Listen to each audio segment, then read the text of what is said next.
today's lesson. Today we're going to learn about simple past. That means that we're going to learn about the past tense in a regular way using our verb to be, the negative regular, and the negative be. So what we can say is that these two over here, they are positive, alright? They mean that they're happening, que sí está pasando, okay? Oh, it's a positive answer. And right here, we got a negative answer, okay? So basically, the regular form is our verb plus the ending or the termination ed. That means walk, talk, and try. For example, right? Yesterday, I walked in the park, alright? Then, here, we got the verb to be.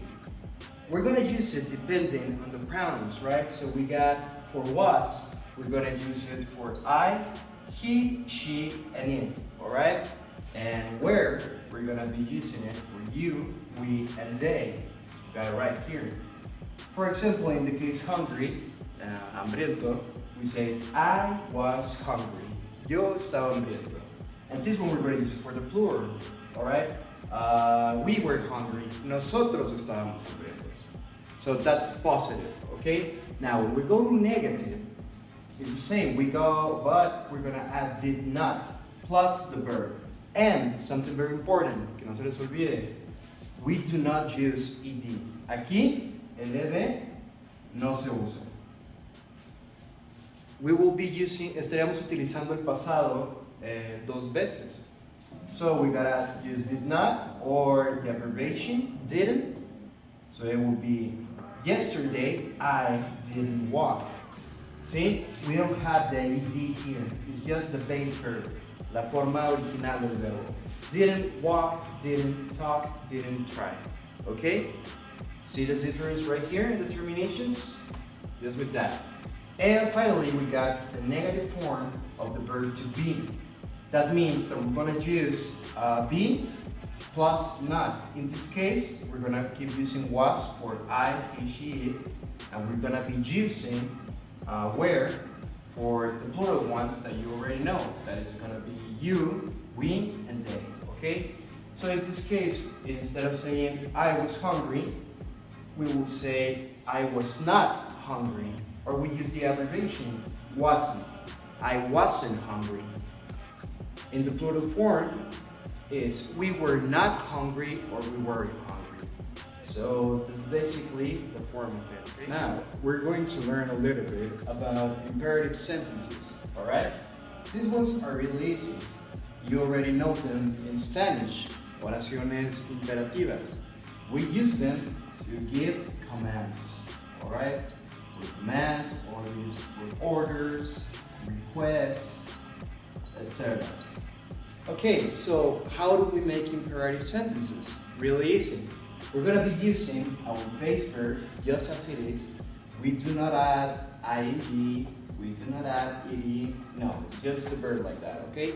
So if you want to say something like dame eso, but with, strength, with as a command, as an order, you gotta give the base verb, give, in this case, that. Give me that. Dame eso. Alright? Finish. Terminar. Termina tu trabajo. Finish your work. Run like the wind. Corre como el viento. And try harder. Intenta mejor o inténtalo más. Something very important about imperative sentences is that we can also do this. We can add something like please.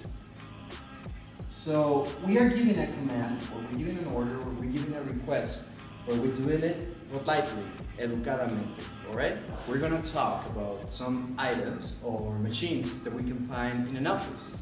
The main ones, and well, nowadays we don't use them a lot, but they were really popular in the 90s and the 2000s.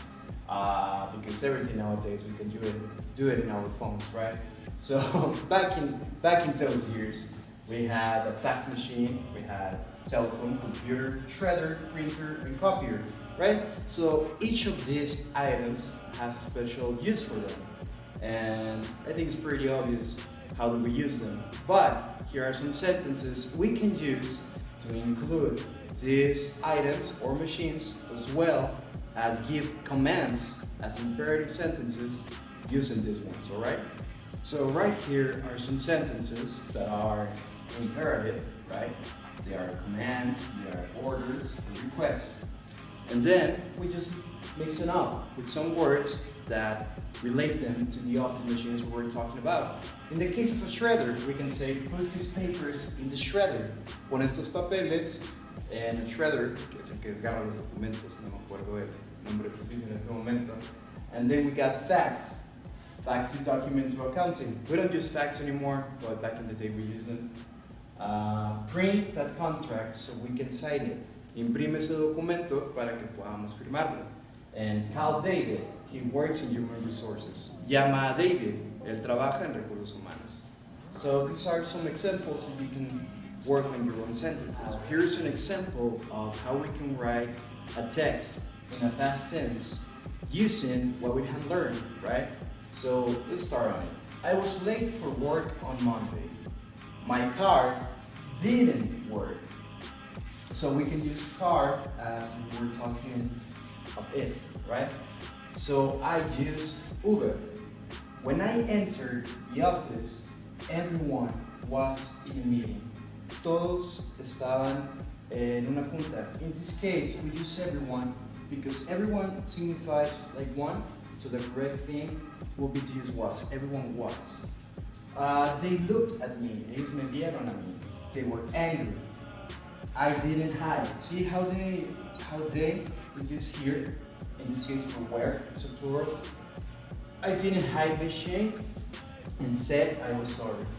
The meeting continued and they didn't stay angry anymore. See how we don't have that ed here? It's just the base verb, okay? So that's basically it for this video, guys.